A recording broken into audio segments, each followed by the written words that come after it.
ก็ต้องระมัดระวังตัวคนอื่นจะจับได้ว่าเป็นผู้ที่ไม่มี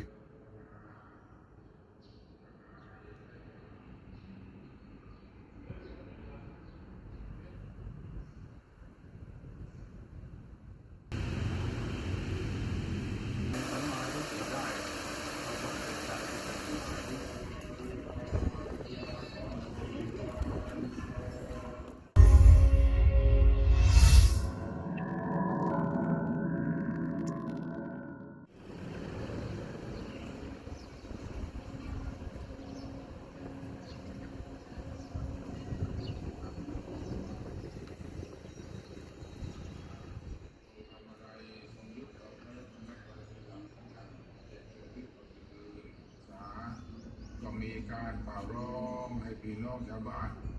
มาร่วมกันทำบุญทำกุศลทุกปีในคราวที่มีงานสำคัญของสถาบันนี้ต่างๆทุกฝ่ายทุกคนทุกผู้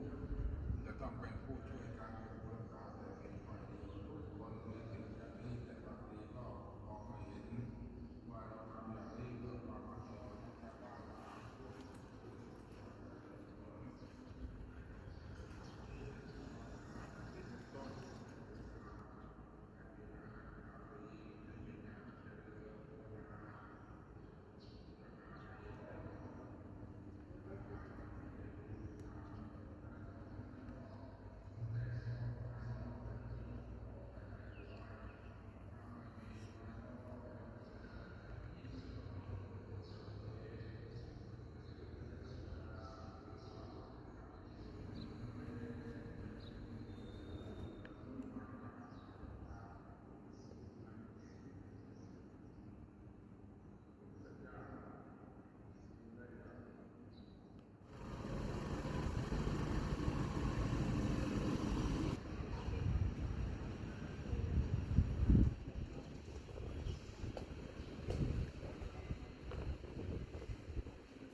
ดู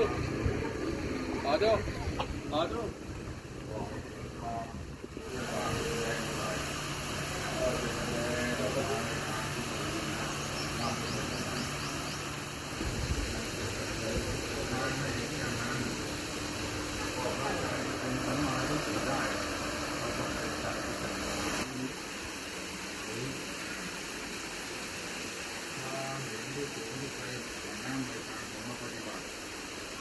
ก็คือการเห็นไปว่ารูปเวทนาสัญญาสังขารวิญญาณเป็นนามเป็นรูปเมื่อเป็นนามเป็นรูปแล้วสภาวะของประการนี้มีการเกิดมีการดับการเกิดการดับเป็นอยู่เสมอเคลื่อนไหวอยู่ตลอดเวลาไม่มีอะไรที่เป็นเพียงยั่งยืนจึงไม่เที่ยงนิจจังแต่ก็เหตุนั้นแลจึงเป็นทุกขังคือเป็นทุกข์และเป็นอนัตตาการมองเห็นอย่างนี้ทำให้เห็นความเป็นจริงของสภาพชีวิตร่างกายที่เราเคยเห็นมาแต่ก่อนว่าเป็นแท่งเป็นก้อนเป็นหนึ่งอันเดียวกันเมื่อมาเห็นอย่างนี้แล้วก็จะเห็นว่าเป็นสิ่งที่มีการเกิดการดับติดเนื่องสืบกันไปเป็นระยะถ้าหากว่าเห็นด้วยความสงบจนความคิดนั้นปลอดโปร่งอย่างใสไม่มีกิเลสเข้าไปติดกันไปว่า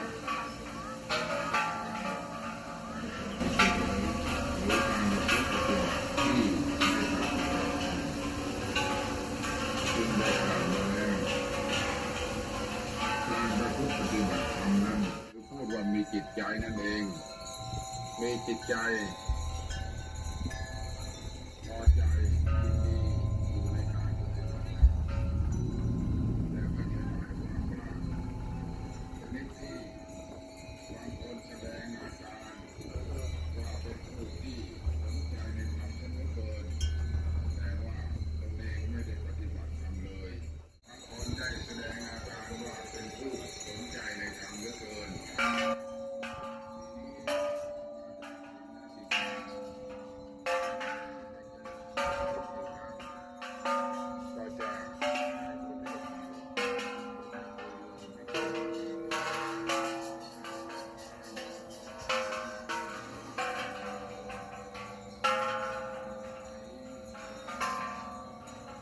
เรื่องของธรรมะอย่างจริงจังเพียงแต่ว่าแสดงตนให้ปรากฏว่าเป็นผู้สนใจในธรรมเป็นผู้ที่เอาใจใส่ในธรรมแต่โดยข้อเท็จจริงแล้วไม่ได้มีการปฏิบัติธรรมเลยตามที่กล่าวมาแล้วข้างต้นว่าเราจะถามว่าให้ปีนี้ได้ให้ทานกี่ครั้งก็จะทราบได้ปีนี้ได้รักษาศีลกี่ครั้งก็จะทราบได้บางคนก็ตอบเรียกไปอย่างนั้นแล้วก็เป็นคนที่ไม่มีจิตใจสนใจอยู่ในธรรมอย่างจริงจังเพียงแต่แสดงอาการออกมาข้างนอกภายนอกเท่านั้นอาการเหล่านี้จะสังเกตเห็นได้ไม่ยากสังเกตจากการพูดเป็นสำคัญก่อนการพูดเป็นพฤติกรรมทางวาจาอย่างหนึ่งการพูดของคนนั้นถ้าหากว่ามีแต่คิดที่จะเอารัดเอาเปรียบคนอื่นมีแต่จะให้ดีกว่าคนอื่นมีแต่ที่จะทำอะไรให้เป็นประโยชน์แก่ตนอย่างเดียวอย่างนั้นแล้วก็แน่นอนเหลือเกินมีทางวาจาดีมากแต่ว่าต้องสังเกตว่าจะพูดอะไรก็ต้องระมัดระวังตัวคนอื่นจะจับได้ว่าเป็นผู้ที่ไม่มีธรรมะเป็นผู้ที่ไม่ได้สนใจในธรรมไม่มีจิตใจนั่นในคำจริงๆแล้วต้องการอย่างเดียวเพียงแต่ให้ตนได้สะดวกสบายให้ตนอยู่ได้ให้ตนหลอกคนได้ให้ตนโกหกคนได้ก็เป็นใช้พวกเหล่านี้ให้ออกไปจากวงธรรมโดยตรงเสียและจะได้เหลือแต่คนที่ปฏิบัติในธรรมหนึ่งธรรมะของเราไม่ต้องเอาอย่างอื่นดูการกระทำดูการพูดเท่านั้นแหละการกระทำบางคนนั้นเขารับ เราเปรียบอย่างที่พูดมาแล้วคนที่มีรถจะจอดรถก็เอาแต่ได้ฝ่ายเดียวเอาแต่ที่ตนจะจอดได้ฝ่ายเดียวคนที่มาฝ่ายเดียวเราก็เรื่องนั้นสำคัญคนอื่นไม่สำคัญถ้าอย่างนี้แล้วจะมีธรรมะจะรู้ว่าจะเป็นอย่างคนอื่นเป็นลม นะโมตัสสะภะคะวะโตเอชิตังปฏิตังตุมหังคิปะเมวะสมิจฉาโตสัพเพ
ไม่เป็นไรไม่เป็นไรอาจจะ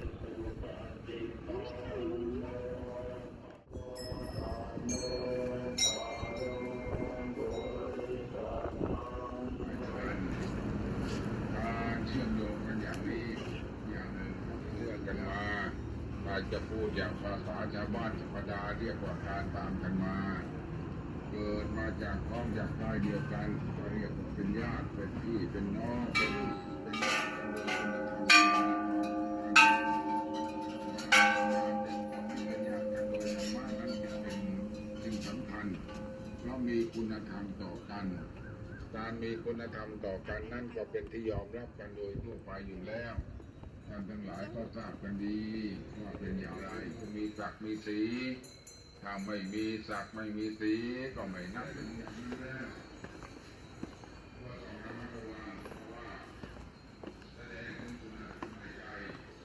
ว่าเป็นผู้มีคุณธรรมในใจน้อยแต่จุดประสงค์ที่สำคัญก็คือความสืบเนื่องกันนั่นเองให้เข้าใจในความสืบเนื่องการที่มีศักดิ์ศรีมากกว่าเป็นฝ่ายที่มีเงิน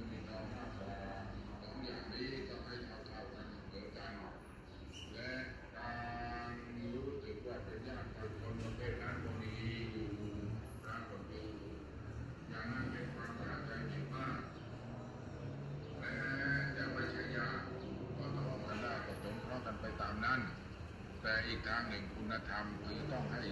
ช่วยให้เขาได้